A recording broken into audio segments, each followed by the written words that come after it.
This root can kill you. Not tomorrow, not someday.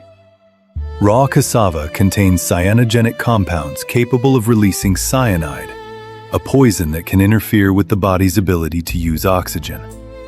And yet, for generations, millions of people have eaten cassava as one of their most important foods.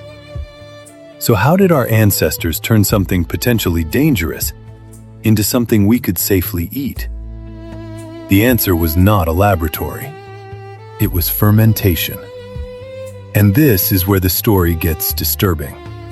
For centuries, cassava was peeled, washed, soaked, fermented, pressed, and dried. It was slow, sometimes painfully slow. But every stage had a purpose. The fermentation helped reduce the plant's cyanogenic compounds and transformed a dangerous root into the familiar food we know as fufu. Our ancestors didn't know the word cyanide. They didn't know about enzymes, microorganisms, or biochemistry. But they knew something remarkably important. Don't rush the process. Generation after generation, that knowledge became tradition. What looked like an ordinary village process was actually a crude but remarkably effective form of food engineering. Then, modern life introduced a new enemy: speed. Today, reports from Nigeria have raised concerns about some processors using substances that have absolutely no place in food production, including detergents, to accelerate cassava processing. Some reports have also alleged the use of crushed paracetamol as a fermentation shortcut. Think about that for a moment. A medicine meant for the human body being used to process food, and a cleaning chemical designed to wash clothes and surfaces being introduced into something people are going to eat. All because waiting several days is considered too slow. The irony is terrifying.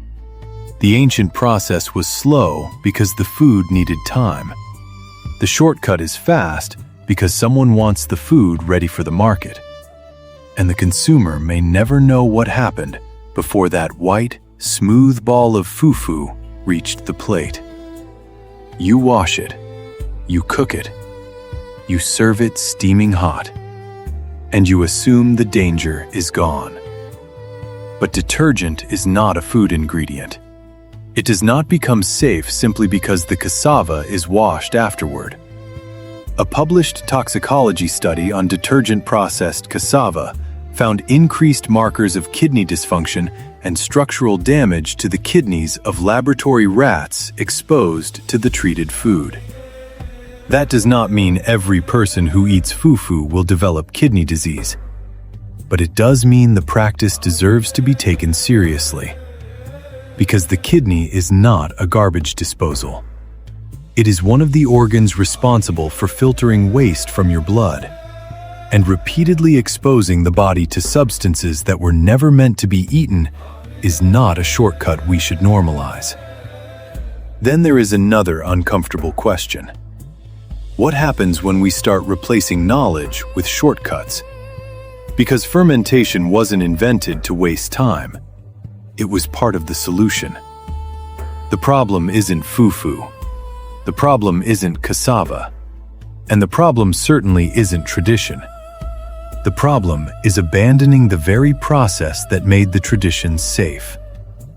Our ancestors may not have understood the chemistry, but they understood patience. They understood observation. They understood that some foods cannot be forced. And perhaps that is the lesson hiding inside this humble root.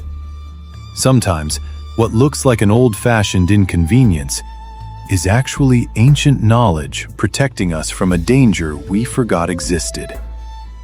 So the next time you sit down with a steaming plate of fufu, remember what you're really looking at. Not just food, but thousands of years of human experimentation, survival, and memory. The root still remembers what it takes to make it safe. The real question is, Have we become too impatient to remember? Please like and subscribe for no reason. And don't forget to share your thoughts or opinions.